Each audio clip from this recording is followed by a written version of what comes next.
en uso de la palabra el diputado por la provincia de San Luis, Alejandro Cacase. Gracias, presidente. Yo escuché atentamente el informe que hicieron los miembros informantes del dictamen de mayoría, porque creo realmente en el debate y en el sentido de intercambiar conceptos que están expuestos en uno u otro dictamen. Y pensaba con eso, ¿por qué estamos tratando esto? ¿En qué estamos de acuerdo y en qué estamos en desacuerdo respecto del problema? Y allí el diputado Heller admitió del comienzo que tenemos un grave problema de informalidad laboral. El desempeño de nuestra macroeconomía es pobre, del mercado de trabajo por la subocupación, la ocupación informal y el desempleo.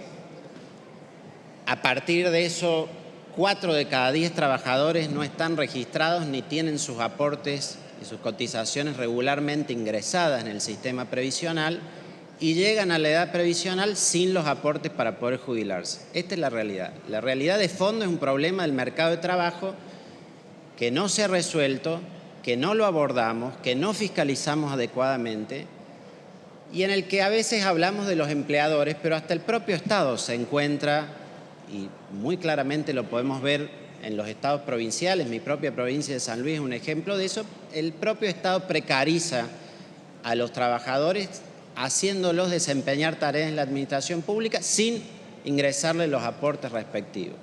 O sea, ese es el problema número 1 que tenemos que resolver.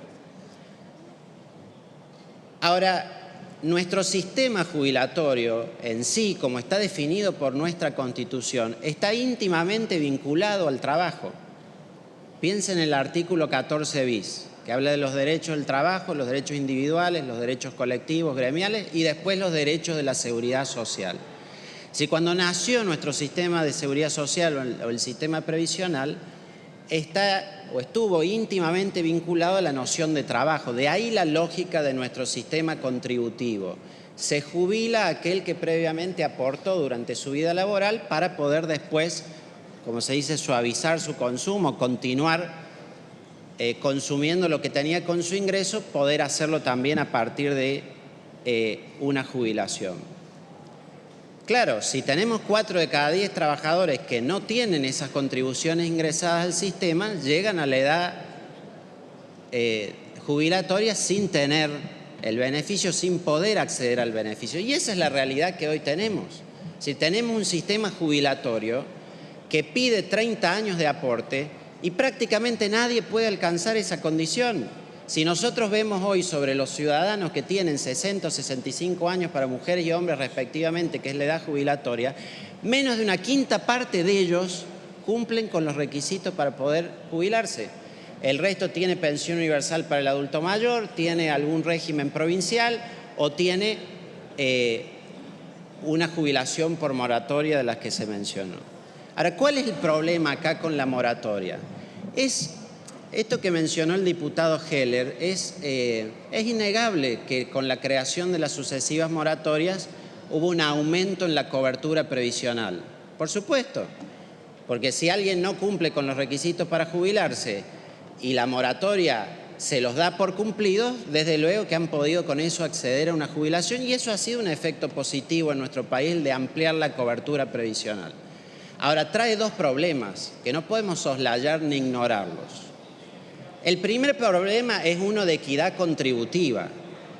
En un sistema que se basa en una lógica contributiva o de aporte, no puede obtener lo mismo quien tiene todos los requisitos cumplidos y los 30 años de aporte que quien no lo tiene. Eso es así, tiene que ver con la equidad dentro del sistema.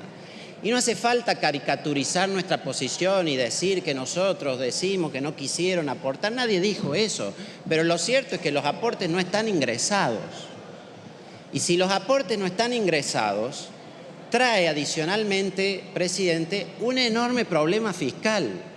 Que nosotros al simular como si lo estuvieran, al simular como si los aportes se hubieran hecho, al hacer de cuenta como si estuvieran cumplidos, lo que hacemos es profundizar el déficit fiscal, profundizar el quiebre del sistema jubilatorio y ni que hablar cuando en épocas como la de una de las anteriores leyes de movilidad se calculaba para repartir todos los beneficios entre todo el número de beneficiarios, perjudicaba también eso a los haberes que percibían el resto de los jubilados que se habían jubilado por el régimen previsional general.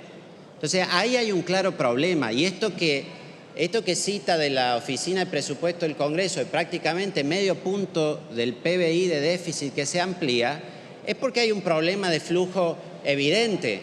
Si yo reconozco un beneficio para pagar a partir de mañana y digo que voy a pagar 800.000 jubilaciones nuevas, pero esa plata la voy a ir recuperando por aportes a lo largo de años, obviamente que genera un problema de caja en lo inmediato al Estado, y eso es lo que genera déficit, y creo que ni siquiera los informantes de la mayoría eso lo niegan. Ahora, ¿cómo resuelve esto el mundo? Claro, la tendencia cambia. En la medida que hay informalidad laboral, y lo hay en toda nuestra región de Latinoamérica, se pasa a tener sistemas no contributivos, es decir, prestaciones previsionales que no dependan necesariamente de las contribuciones. Y sí, por eso, como decía la diputada Uceda, se creó la PUAM. Pero no es ninguna vergüenza eso, lo asumimos con total orgullo.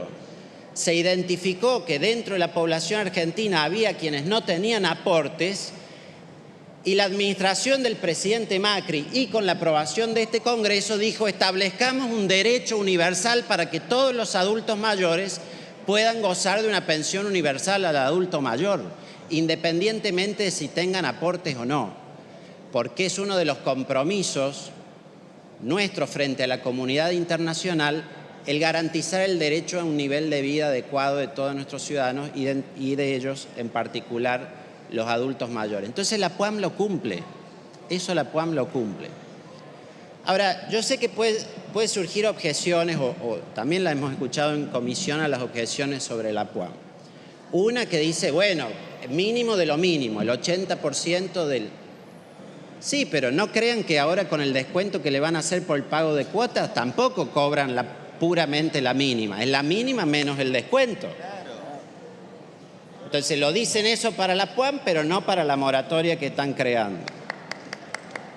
Después se menciona el tema de las mujeres a los 60 que no acceden a la PUAM. Sí, la PUAM se ha establecido con esa edad uniforme de los 65 años, pero se podría también considerar la reducción de la edad para poder acceder en el caso de las mujeres a la PUAM, y resolvería eso sin crear una nueva institución, una nueva moratoria. Me genera duda a veces por qué tanta objeción con la PUAM, es decir, si es un derecho universal y es un derecho para todos, a veces pareciera que molestara que no lo hizo este gobierno y que lo hizo el gobierno del presidente Macri. ¿Qué más universal que ese derecho establecido para los adultos mayores? Ahora, sabemos que hay un problema, y lo dijo la diputada Uceda, de quienes tienen aportes parciales. Esto somos totalmente conscientes, todos. Hay personas que, digamos, tenemos dos universos cubiertos, el de quien no tiene ningún aporte y recibe la PUAM, y el de que cumple los 30 años de aporte y tiene una jubilación del régimen general. En el medio, con la informalidad laboral, tenemos situaciones de quienes tienen aportes parciales. Y ahí está cómo resolvemos eso. La diputada Uceda dice, estamos siendo creativos. Mentira. No es creatividad hacer lo mismo de siempre, establecer otra vez una nueva moratoria. El propio diputado Heller dijo, es un parche, es un paliativo. Bueno, terminemos con los parches, diseñemos soluciones de política pública sustentables para nuestro país. La moratoria tenía un sentido cuando no había un derecho universal y tiene otro cuando ya hay un piso de cobertura para todos los adultos mayores. Entonces, abordemos realmente el problema de los aportes parciales. Sabemos nosotros que quien tiene 10 años de aporte, quien tiene 15 años de aporte, no quiere cobrar solo la PUAM, y es legítimo. Pero también el que tiene 30 años de aporte quiere que su esfuerzo sea reconocido, su esfuerzo contributivo, y sea diferenciado de aquel quien tiene menos. Entonces, la solución a esto, presidente, y que es lo que estamos introduciendo en el dictamen de minoría, y que no es un invento nuestro tampoco, ni es que nosotros hayamos sido tan creativos, sino que es lo que hacen otras partes, otros países en el mundo, es establecer una prestación proporcional. Que cada uno reciba su beneficio previsional de acuerdo al esfuerzo contributivo que ha realizado y a los aportes efectivamente ingresados. Entonces, no hay aportes, se cobra la PUAM. Quien tiene 10 años de aportes cobra la PUAM y más. Quien tiene 15, 20 o 25 va a cobrar más y quien tiene 30 cobra la jubilación completa del régimen general. Esa sí es una solución definitiva, no parche, no paliativo, que reemplaza la insostenibilidad fiscal de la moratoria por una solución definitiva que, como dijo más temprano el diputado Tetaz, asegura que todos los ciudadanos argentinos tengan derecho a una cobertura previsional y a una jubilación. Gracias, presidente. Gracias, diputado Cacase.